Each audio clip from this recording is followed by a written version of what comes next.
This is the LG VX10000, also known as the LG Voyager from Verizon Wireless, and I'm here to give you a little demo of the phone.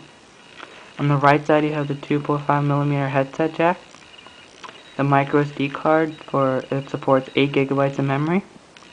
The other side of the phone you have the camera key, the sliding lock, and the volume keys along with the zoom keys. On the bottom you have the data and charger port. Nothing along the top of the phone. And on the back you have the 2 megapixel autofocus camera.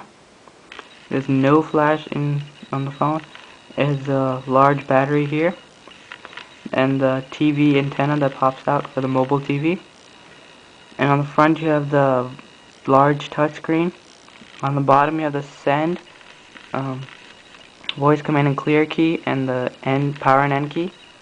You have the lock button. It's not sliding, just the button. Unlock the phone. The 4 home keys on the bottom. And messaging. And it pops up the messaging, go mobile IM, voicemail. And from here you can scroll to your other menus pretty fast. And you have the phone key where it comes up the dial pad. And from here you go into your recent calls or in contacts. And then you have one of your menus, the regular Verizon menu. Get it now, messaging, settings and tools and all that. They added the music, browser, navigator on the menu to make it a little bit different, and they changed the animations. And then finally you have the contacts. You can scroll through. You have a nice little bar here to easily get to a section of your contacts. Like the first one says A through I, and then J through P, Q through Z, and then the numbers. So if you want to go to like C, you can just hit it 3 times and you're on your C section. And then if you touch anywhere around the screen, you can get a shortcut menu. You can easily get to most of your features. You have pictures, music, calendar, new text message, mobile IM, and all that. You can set this to your personal liking. You don't have to keep it like this. If you want to create a new text message, hit that. It's really fast actually. And you have the dialing. You can put a number in. Hit OK. And then you have the regular T9 form. Easy for writing short messages, not exactly long. And you can change the mode here. And options. Many different options. You can copy text, which is really cool. And then send the message. Also, the Voyager has a full QWERTY keyboard like the Envy. So regular 5-way navigation pad, the send and end key, the clear and speakerphone button. Then you have the whole keyboard, 2 space keys, and then the color-coded buttons for gaming. 2 soft keys. This is one on the left is messaging, and then you can go to your other menus here. And this is contacts. Let's go through your contacts. And on the bottom, the corner of the phone, you have this little button that says FN function key. Hit that, and you have a little shortcut menu that pops up, just like the touchscreen. You can rearrange these to your also personal liking. A large screen, just as big as a touchscreen. It has 4 speakers, and close the phone. You can, if you want to go to the camera, you can go through the shortcut menu or hit the camera button. So yeah, go on here. It tells you to auto rotate the phone to take pictures. So if I hit, the only way to take a picture on the Voyager is to hit the camera button. And here you have the options. If you hit that, you can go to your video camera mode or pictures, or zoom, contrast, and then different options. Most of them are the same, like brightness and color effects and all that, but a little bit different, some different options too. If you take a picture horizontally, you can't take it like that, otherwise it gets all messed up. Take a picture, autofocus, and then snap. In here you have 3 options: save, send, or erase.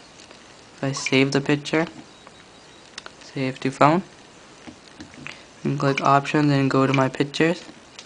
It comes a little thumbnail version and a little preview. If I hit the picture on the top, you get the full screen version. You can't just turn your phone and it automatically turns the picture. It doesn't have that accelerometer feature on here. And if I hit this also, it comes into a vertical mode. And if I hit it again, it comes into the landscape mode.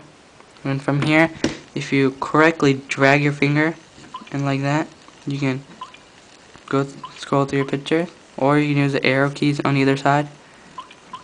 I personally think moving your finger like this is more fun. It's not as smooth as the iPhone, but it works. Then you, if you want to make a call, you can either just go straight by clicking send, that goes into your all calls, or hit your phone, or to your contacts. So if I go call, that's what the calling looks like, it's dialing. And then here, you have the voice pad dial, and you have a number of different options. Menu, 2-second pause, wait, Bluetooth, record, new text message, video message, and all that. You can save a number if you dial it. Just end the call like that. And for playing music, it has a pretty good music player. Not the best, but it's pretty good. Comes up and comes to the menu here. Songs. So I just pick a song. It's pretty loud. And if you open it up, it's great sound quality. You can mute it. It has a album cover. If you close it, it actually doesn't cancel. And if you want to see the album artwork, just hit song and it flips it and you can see it. You have the different options here. Shuffle, repeat, next song, volume up and down, increase, next song, play, and pause, and then a little description options menu. And you can go back. And then if you click shop, which takes you to the VCast menu, VCast for Verizon Wireless, it actually has a cool cover flow kind of thing, like the Apple iPhone. Hit the little arrow. You have that nice cover flow mode. And shop through your songs. Hit the album and it comes up the song. You can preview and buy it.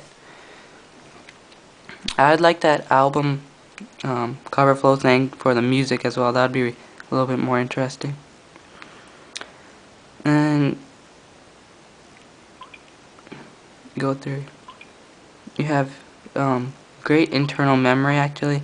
It has about 184 megabytes. I mean, if you actually store lots of stuff, it's a lot.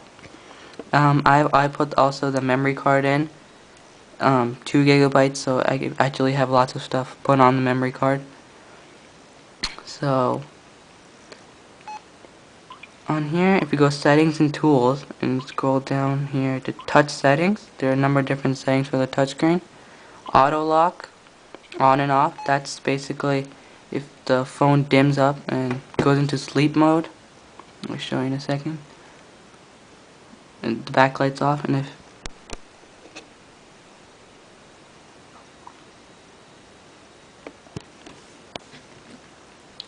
it goes into sleep mode here, and if you click end or whatever, then the lock comes up again, so that means you can't use any of these buttons. The whole phone's locked. Unlock it. Sometimes it gets annoying because if you text a lot, you have to pretty much unlock it for every text message, but it's pretty good so you don't accidentally call something or whatever. The Voyager has that tactic feedback, so you can turn the vibration level off, lower, medium, or high. I'd prefer keep it on like low or medium. High is just like gets annoying after a while. The vibrate type, you can do short, double, or long. I keep it on short because if you're really going through your phone pretty fast or text messaging, it could probably confuse the phone with the vibration. Also, if you see how fast I went to the settings and tools, it's really responsive. You also have sounds for your touch.